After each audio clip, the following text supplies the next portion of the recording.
This next one is a remarkable accusation. Well, You can it's your Palantir CEO, Alex Karp, everybody's favorite guy. And he said, in the West, we actually care when human dies. China or Russia lost 700,000 people in Ukraine. They don't care. We don't. Palantir is telling you that they care about human life, right? let's hear him say it too. I've got the video. Yeah, Let's hear him say it and yeah, then dig into it deeper because that really is something coming, especially yeah. coming from him. I think the most important question to ask is what is the technology we have that we haven't implemented yesterday? And what is that? So, well, AI target system, software that actually works, hybrid AI, products that are smaller. I mean, we're all talking about similar spectrum of like taking the human out of the loop so the human isn't murdered by, like, we have a problem. In the West, we actually care when humans die. So we have to, if we're fighting China or Russia, Russia's lost 700,000 people in Ukraine. They don't care. None of these countries actually care. So how do we make the battlefield more like ours? Well, we don't care if we lose a piece of steel. We do care if we lose a human. So first of all, he's talking about AI weapons. Notice he wasn't talking about any AI. He's talking about specifically AI weapon, AI targeting. And he said, this is because we care about human life. And of course, he's really saying like we care about American life. We don't care about other people's life that we're going to kill because we don't see them as humans. That's what he's really saying. But then again, he said, China, obviously they don't care. He's talking about China that haven't fought a war in the last 40 years. Right. China, which has not been in a war for, again, a lot of other people will say, oh, that's because, see, this shows China doesn't have combat experience, unlike America. Well, maybe because they do value human life. Maybe China, that's why they haven't fought a war in the last 40 years compared to the United States. I mean, for American, and especially a CEO of Palantir to claim that they care more about human life, I mean, this is just, I don't know what kind of parody or satire this is anymore. Yeah, the amount of money that America pours into weapons development and products, and then you look at China, who's pouring money into infrastructure, building infrastructure projects that wouldn't make sense from a Wall Street mindset, but uplift, like we were talking earlier, so many people out of poverty. And you're trying to convince people that they don't care about these people, that they're willing to disproportionately spend even on remote communities to uplift their lives and give them, a living income, raising hundreds of millions of people out of poverty. While meanwhile, since 9/11, you have had millions, literally millions of people die in either direct U.S. conflicts or proxy wars from the U.S. There was a group, I think it was Mint Press or someone else. They did a study on that, and 5 years ago it was already up to like 8 million or something like that. But yeah, to have anybody from the U.S., let alone this guy, say that it's China that doesn't value human lives, just after blowing up a school with 200 girls in it in Iran.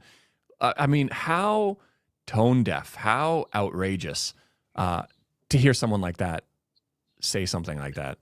Well, again, for people like him, the other people are not humans. That's what he's really saying. It's just like, oh, we develop AI targeting. We develop all this AI weapons. This is because we care about human lives. He's really saying we're not putting American lives on the line, but these other people we kill, well, they don't matter because they're not humans really in our eyes. Yeah. And that's the surface narrative that they need Americans to believe. But when you actually dig deeper, they don't care about American servicemen either. No. who are going out to Iran without proper food. That they have to make AI images of service members on ships off the coast of Iran eating properly because they're not actually eating properly in reality. They don't care about them either, but they have to maintain that illusion so that people still sign up for the military. I mean, if they actually started to catch on to the fact that the U.S. government doesn't care about your lives either, then they're going to have a big problem on their hands. So, yeah, that's the surface narrative that they want to put out, to pretend to even care about that small portion. But they're admitting, like you said, they're admitting that they don't actually care about anybody else. They only care about American lives, and even that is false when you actually dig deeper. Okay, this is this is so blatant. Like I don't know how she can post this and not realize how blatant it is. But you go ahead and dig into this one. The council, okay. This is of course from Laura Loomer. He's talking about Jensen Huang, right? Jensen Huang being the founder and the head of Nvidia. He's saying that the fact that Jensen Huang joining the board of Tsinghua University, China's premier CCP organized institution, then he said this is basically treason. It says this is basically, Jensen Huang is selling out America, and oh man, this is I mean, really, like she's just playing racism here. Like Jensen Huang is because Jensen Huang is ethnic Chinese, and he has a lot of business ties in China, and this is. So he must be automatically suspect, even though, again, Laura Loomer herself is one of the biggest supporter of Israel. But let's not look there. Let's not look for Israeli influence in the United States. Let's look at supposedly Chinese influence in America. I mean, this is so stupid because Nvidia is actually foundational to the whole American AI bubble. Right? I mean, like, what you are going after Nvidia? Yeah. See, I mean, like, I don't even know where to go. And she's literally skipped over every other American's name and only highlighted his name. I mean, this is like, what's the only difference? Is that he's ethnically Chinese. That's it. Yep. It's really blatant. We got a little bit of a fun one here. We got a video. Chinese tanks are powered by human push. And let's play the video here to see.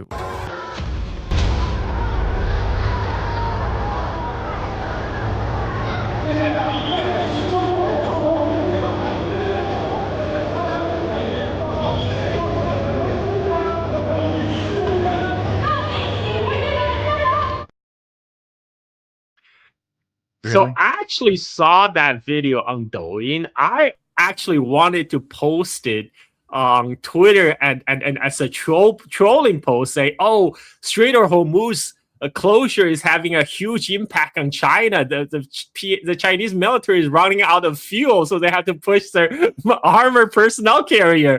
But before I was able to do it, some Falun Gong associated people already posted. But except they made it like literal. They made it literal. They're like, "Oh, look at that! China is military. They have to push their own armored vehicles." I mean, this is actually occasion for like a demo that took place in Macau. Like the whole point was it was a demonstration of strength, right? Like and also you don't want these heavy armor vehicles to burn like heavy diesel with like heavy black smoke with all these elementary school kids sitting in front, right? I mean, like that's not what you want to do. I mean, this is actually pretty common among other militaries too. Like U.S. military do the same thing, but these guys really thought they had something here. They really thought that was a gotcha moment. Look, this is like on the same level of that propaganda saying that North Koreans have to push their own trains. Oh, yeah, that's right. Yeah, that's right. I mean, like, and it's showing obviously human strength, and the impressive thing is, wow, a couple of guys can push this heavy tank. But yeah, it's the same thing we were talking about earlier. Find something, latch onto it, quickly put it out there, and develop some sort of a narrative that fits it. We have, we've been going on for quite a while here, but we got one more left. I can't remember what this one was. Let's see here. Oh yeah. I this was interesting, and this goes hand in hand with this wake up call that we were talking about all along. When I was in China, a Chinese friend of mine looked at me straight in the face and asked, "I hear in America that if you don't have food to eat, they will just let you starve and die. This can't be true, right?" And also said, "Couldn't you just go to the police station and ask for help. And then my city recently made it illegal to hand out food to homeless people. And that's a Democrat mayor and governor, no less. Yeah, this is like when there isn't a campaign in China to demonize America. As a matter of fact, there were people who posted like super critical stuff on America before on Bilibili and platforms like this, and they would get banned for just being too inflammatory towards America. A lot of people actually don't believe them. A lot of the Chinese people thought, "No, you gotta be making stuff up. No way, that's true." Yeah. But that's my point. My point is even without a deliberate effort to convince Chinese people that there are major structural problems in the U.S. I don't know if some of it's more acceptable now to post because it's just too obvious. It's too big of a story. That people for a long time just had this like, he's like, wow, it's like. Some of it is over exaggerated, I guess, to a certain degree. Like I remember little kids asking me in America, "Will you how easy is it to get shot?" Is that something they should really be concerned about? Obviously, more so than places like China or elsewhere. But yeah, that is a shock to people.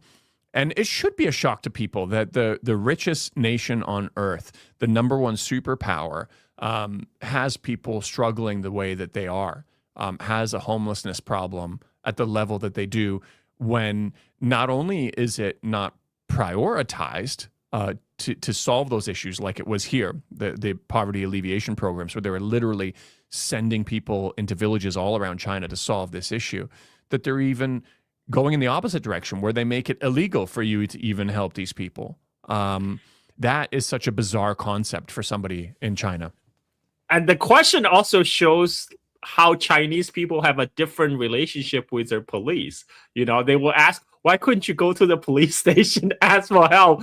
You just don't do that in the United States, man. Like in China, you can go up to the policeman to ask for direction. That's very common, and people in China, they don't fear their police. You see people arguing with police all the time in public.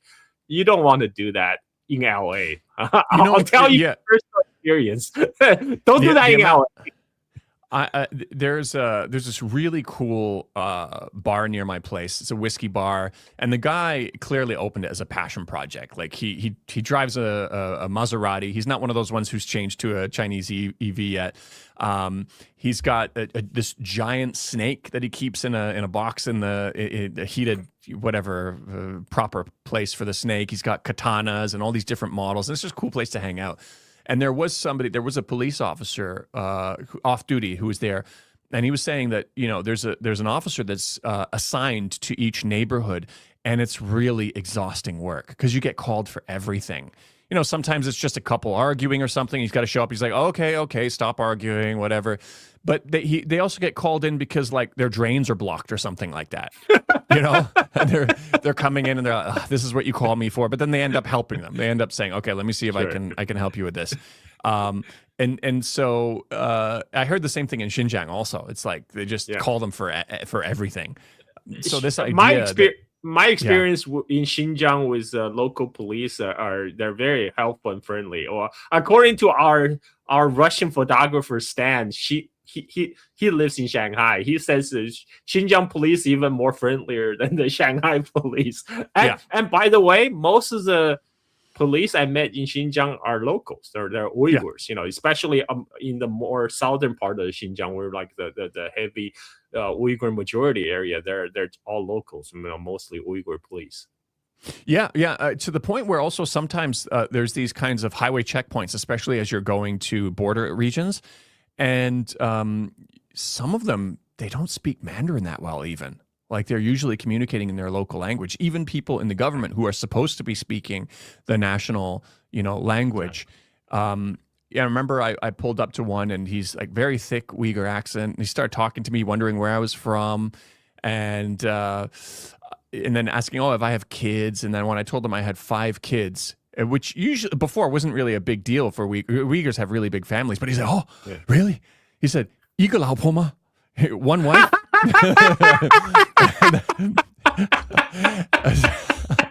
And the other weaker guys behind him were laughing, and they were like, "Oh, yeah, I said, yes, one wife." Your wife deserve a medal like this. Back in the days in the 50s, she will get a medal for like the heroic mom or something. I had you met my old friend who I've known for over 10 years, Joe, the Tibetan guy from Qinghai. He came over 2 or 3 weeks ago, and he brought his baby, who's like 1 year old or just over 1 year old, and she ended up getting a fever while she was here. And then so my wife, she's been through it 5 times, took care of the whole thing, did the bath, and Charlotte had to bring the temperature down, and they were so thankful that when he went back, he sent me this beautiful tanka, which was painted in, because he's doing this business now. He's connected with schools where students can sell their work, and he's reselling them in China. I told him we got to get it on, sell it internationally. But this beautiful, it's like a prayer thing written in gold paint, circular. I'll have to get a picture of it next time to share. Yeah. But she's definitely super mom. That's for sure. But yeah. I think we've been going on for a while here. We got some more personal stories we can share next time also, but we're coming up to 2 hours here. It's a record for us so far. I hope everybody has enjoyed that. And did you have anything else you wanted to wrap up on, Carl? No, I'm good. Cool. I'm thinking about what shirt I should wear next time.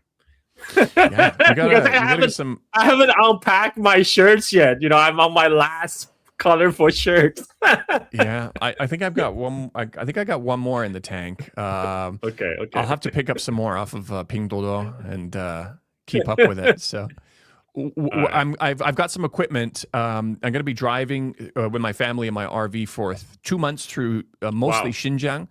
I'll go to Beijing first, and then I'll drive through Inner Mongolia. But I'm taking some equipment with me so we can still do our show on the road. Nice. Hope maybe we can do it with some scenery in the background. But that would be amazing. That would be really fun. That would be amazing. Yeah. Cool. Yeah. All right. Well, thanks everybody for joining. Thanks again, Carl. And we will see you all in the next episode. Peace.